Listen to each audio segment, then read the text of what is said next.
Olá, gente! Muito bom ter você aí do outro lado. Fique com a gente em mais um Devocional Diário.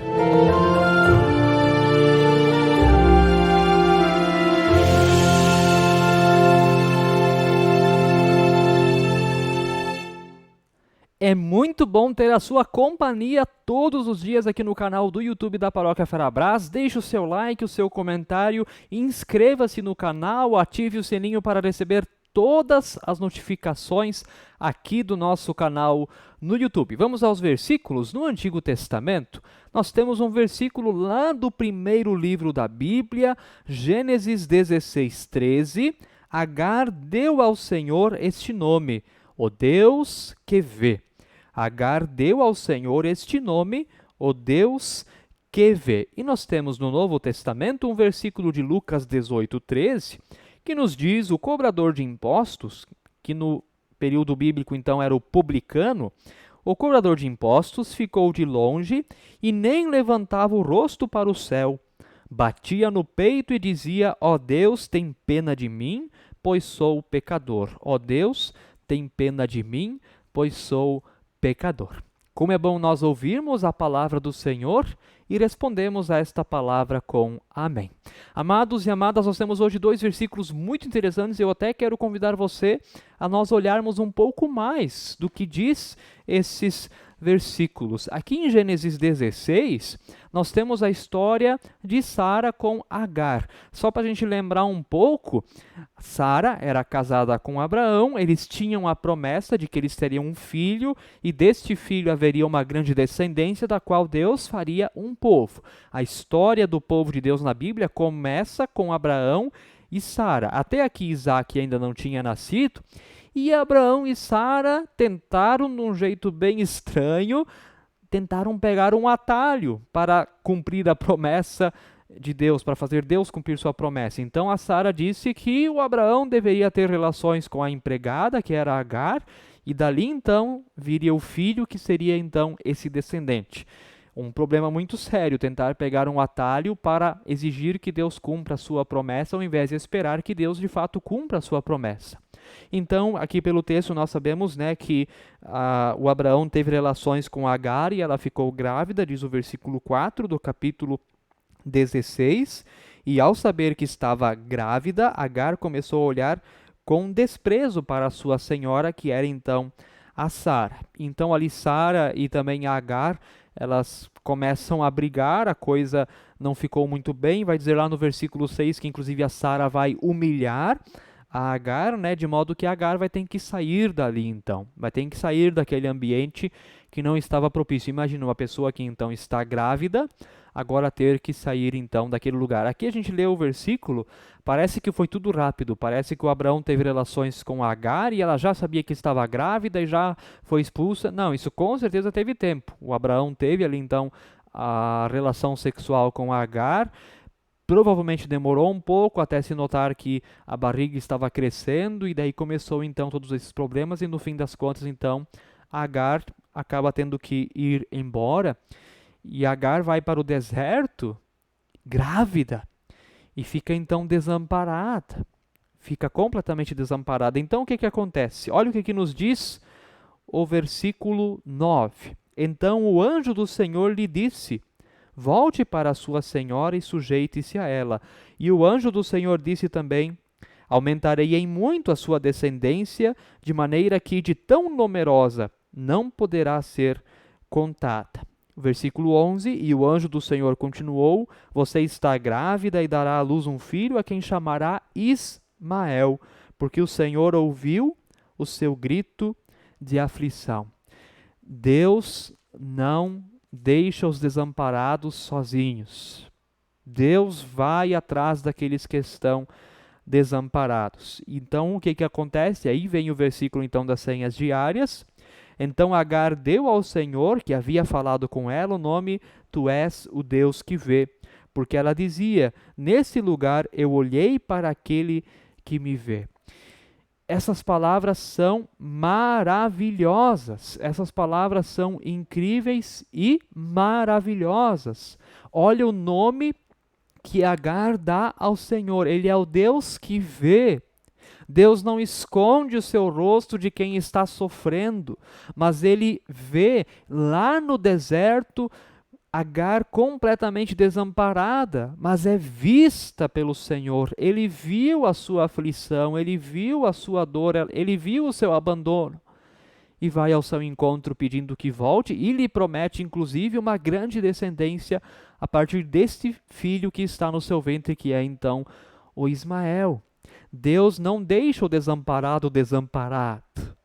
Deus vê aquele que sofre, é visto por Deus. Deus não olha só para onde há poder, glória, majestade, mas Deus olha ali onde há fraqueza, ali onde há tristeza, ali onde há desespero. Deus vê, e isso mexe o coração de Deus. Deus se comove com isso. E por isso Deus não só vê, mas também de alguma maneira age. E nós temos também lá no Novo Testamento, então, Lucas 18, uma parábola do fariseu e do publicano. Eu não vou ler a parábola, mas estão os dois no templo. Está lá no templo tanto o fariseu como também o publicano, que era o cobrador de impostos. O fariseu era aquele que se achava, era o mais crente de todos. Nossa, aquele ali sim.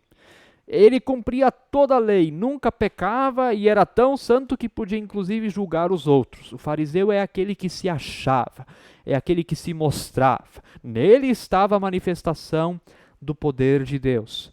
E também lá dentro do templo estava então também o publicano, que era o cobrador de impostos, um sujeito que não era bem visto, até porque os cobradores de impostos eram as pessoas que mais praticavam a corrupção naquele tempo. Se Roma, por exemplo, cobrasse R$ 100 de impostos, eles seriam capazes de cobrar R$ 200 ou R$ 300 do povo para embolsar uma grande parte desta quantia. Então, havia muita corrupção, eram sujeitos bem mal vistos pela sociedade. E o fariseu, então, dentro do templo, diz: ó Deus, graças te dou porque não sou como os demais homens, roubadores, injustos e adúlteros, nem ainda como este cobrador de impostos. Ou seja, todo mundo era desprezível para o fariseu. Jejuo 2 vezes por semana, devia ser bem magro talvez, né? E dou o dízimo de tudo que eu ganho. Então, olha só como era essa pessoa. Nossa, o exemplo a ser seguido. O publicano, estando em pé, longe, nem mesmo ousava levantar os olhos para o céu, mas batia. Então, isso agora já o publicano, o cobrador de impostos, ele, estando de em pé, nem mesmo ousava levantar os olhos para o céu, mas batia no peito, dizendo: ó Deus, tem pena de mim, porque sou pecador. Veja só. Um se considera santo, jejua 2 vezes por semana, é um exemplo a ser seguido, nossa, tudo maravilhoso, e o outro vai diante de Deus dizendo: Senhor, tem pena de mim, porque sou pecador. Então Jesus termina a parábola dizendo: digo a vocês que este, o cobrador de impostos, desceu justificado para a sua casa, e não aquele, o fariseu, porque todo o que se exalta será humilhado, mas o que se humilha será exaltado. Queridos e queridas, o que isso tudo quer dizer?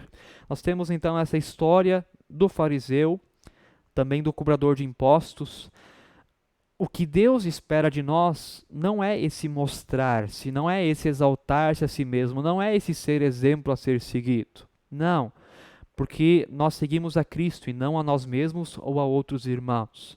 O que Deus quer de nós não é uma lista de tudo que nós fazemos de bom. Nossa, eu sou a pessoa mais boa que existe na Terra. Isso pode até ser bom para o mundo.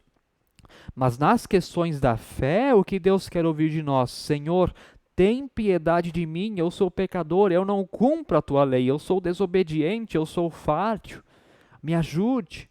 Tem pena, tem misericórdia, tem compaixão, tem amor de mim. É isso que Deus quer ouvir da nossa boca. Deus não quer que nós chegamos em sua presença com pompa, com tudo enfeitado, como o fariseu, se exaltando: nossa, como eu sou santo, tem até uma auréola na minha cabeça. Não!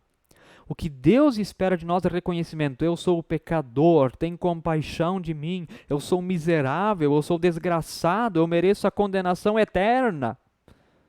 Salva-me. É isso.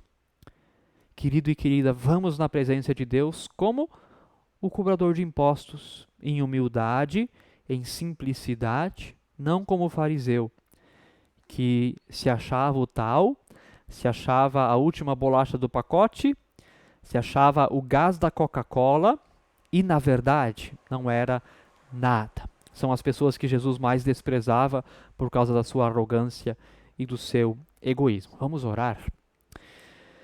Senhor Deus querido, nós louvamos e agradecemos pela palavra.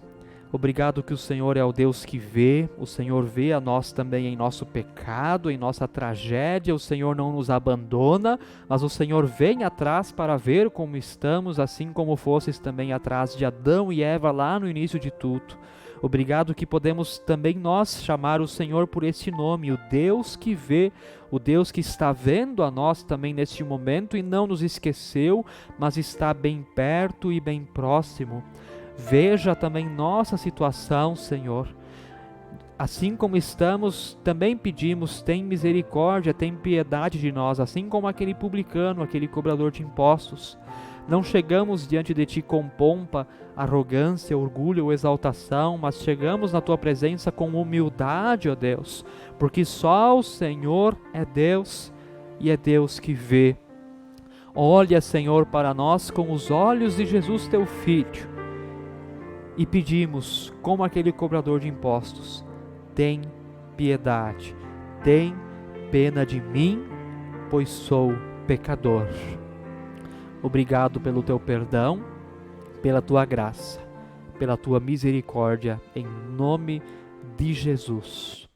Amém. Queridos e queridas, como foi precioso termos esse tempo nesta manhã. Que Deus abençoe o teu dia. Fique na paz do Senhor. Amém.